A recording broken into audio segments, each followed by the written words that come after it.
আমার সঙ্গে যিনি প্রতিদ্বন্দ্বিতা করছেন এনসিপি শাপলাকলি, উনি অনেক দিন ধরেই আমাদের একটা বিভ্রান্তি ছড়াচ্ছে, মানুষের মামলা হামলা ভয় দেখাচ্ছে, বিশৃঙ্খলা সৃষ্টি করার পায়তারা করছে, মব সৃষ্টি করার পায়তারা করছে।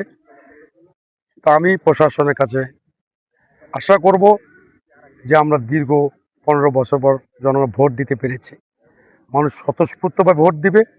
এখানে কোনো মব সৃষ্টি করে কোনো লাভ নাই। যদি কেউ মব সৃষ্টি করার চেষ্টা করে, জনগণ তার শক্ত হাতে প্রতিহত করবে ইনশাআল্লাহ। আপনি কি কোনো আশঙ্কা করছেন এরকম কোনো মব সৃষ্টি?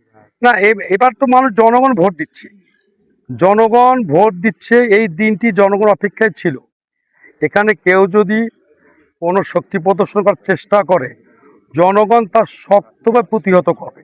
আমরা চাই আইন শৃঙ্খলা বাহিনী এই ব্যাপারটাকে সতর্ক দৃষ্টি রাখবেন। ইনশাল্লাহ যিনি বিজয় হবে তাকে আমরা স্বাগত জানাই। সব মশার বিরুদ্ধে সুরক্ষা দিতে এলো বসুন্ধরা এক্সট্রিম অ্যারোসল, মশার বিরুদ্ধে এক্সট্রিম সুরক্ষা। আপনাকে তো সহযোগিতা সব রকম করা হচ্ছে আইন শৃঙ্খলা বাহিনীর পক্ষ থেকে। না, তারা এখন পর্যন্ত আমার সঙ্গে সব ধরনের কথাবার্তা বলছে। তারা আমাকে নিশ্চয়তা দিয়েছে যে এবার সর্বকালের সেরা ভোট হবে। আমি এই প্রত্যাশায় থাকবো।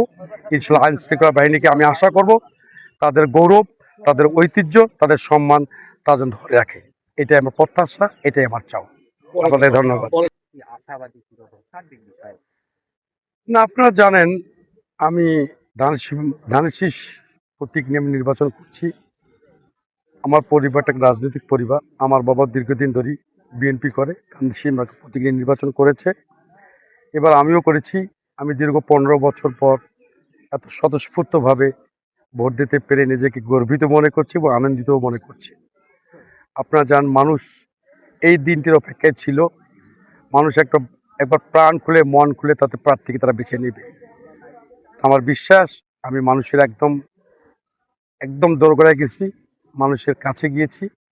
মানুষ ইনশাআল্লাহ ফি আমানিল্লাহ এবং স্বতঃস্ফূর্তভাবে ধানের শীষ মার্কা প্রতীক বিজয় ঘোষণা করবে ইনশাআল্লাহ।